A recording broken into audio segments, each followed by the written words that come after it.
Dès qu'il embarque des passagers, le pilote sait qu'il est plus susceptible de s'approcher des limites d'emploi de sa machine. Il doit s'assurer de ne pas les dépasser. C'est sa responsabilité de commandant de bord. L'utilisation d'un aéronef doit se faire dans le respect de ses limitations. Attention aux habitudes et à l'à peu près. Deux avions qui se ressemblent ne sont pas identiques et leurs différences peuvent révéler une complexité qui se révélera en vol. Une étude attentive des différences, un briefing et le lâcher par un instructeur ne sont jamais superflus. Une machine disposant de plusieurs réservoirs, par exemple, présente autant de risques de bas niveau qu'elle a de réservoirs. Selon la localisation des réservoirs, ils ont probablement une influence sur le centrage de la machine. Le centrage sera amené à changer en vol, alors que le carburant qu'ils contiennent est consommé. Le robinet carburant n'est plus un simple robinet, mais un sélecteur de réservoir. La cinématique du sélecteur doit être essayée au sol par le pilote pour connaître l'effort à appliquer, le risque de dépassement d'une position et le risque de ne pas être précisément sur la bonne position et pour se familiariser avec la signalétique.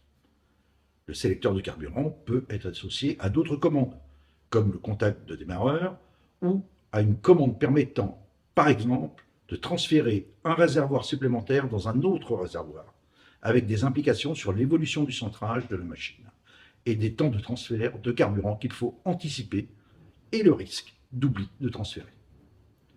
On ne peut donc pas partir en vol sans connaître précisément les implications de nos actions, sans les avoir planifiées et que cela soit bien clair. Il faut commencer par déterminer le centrage, son carburant, à partir des masses réelles des passagers à embarquer et de leurs bagages.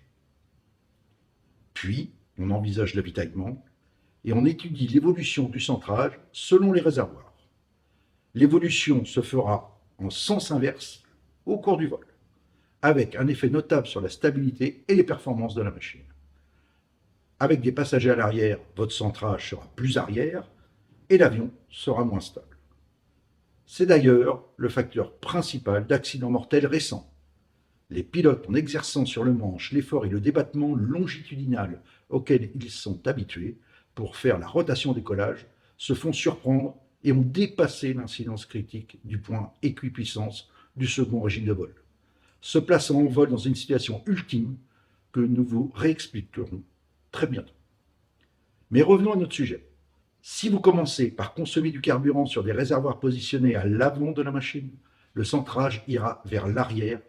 Vérifiez que cela ne risque pas d'entraîner une excursion en dehors des limitations de centrage.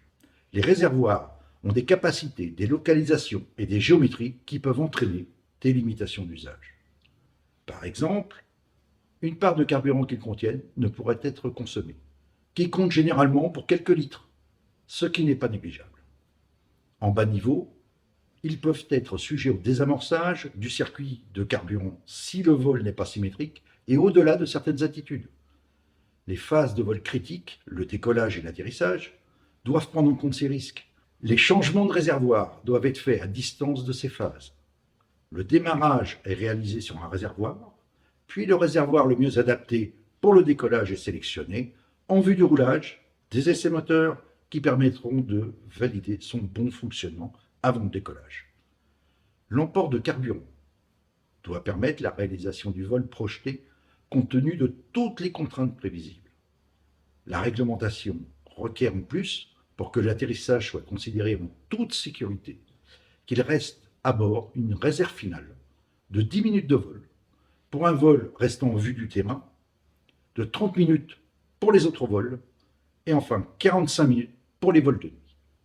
Ces durées s'entendent à la puissance de croisière maximum à 1500 pieds au-dessus du terrain de destination. En vol, si vous pensez que tout nouvel aléa risque de compromettre la réserve finale, vous devez vous déclarer minimum fuel au service de la circulation aérienne. Cela ne vous donnera aucune priorité, mais le contrôle sera informé du risque de poser avec une quantité de carburant inférieure à la réserve finale. Si le posé avec la réserve finale est compromis, vous devez vous déclarer Mayday Fuel. Vous serez alors prioritaire et bénéficierez de l'assistance du contrôle aérien. un compte-rendu d'événements de sécurité explicitant les raisons ayant amené à cette situation est alors requis.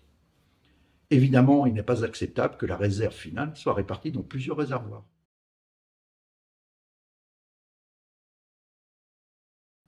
Nous avons vu que des avions similaires peuvent recéler une réelle complexité qu'il ne faut pas découvrir en vol, que les limitations sont une préoccupation permanente, que le centrage sur un avion léger peut varier de manière importante, qu'il faut veiller à rester correctement centré au cours du vol et conscient de l'effet du centrage sur la stabilité de la machine.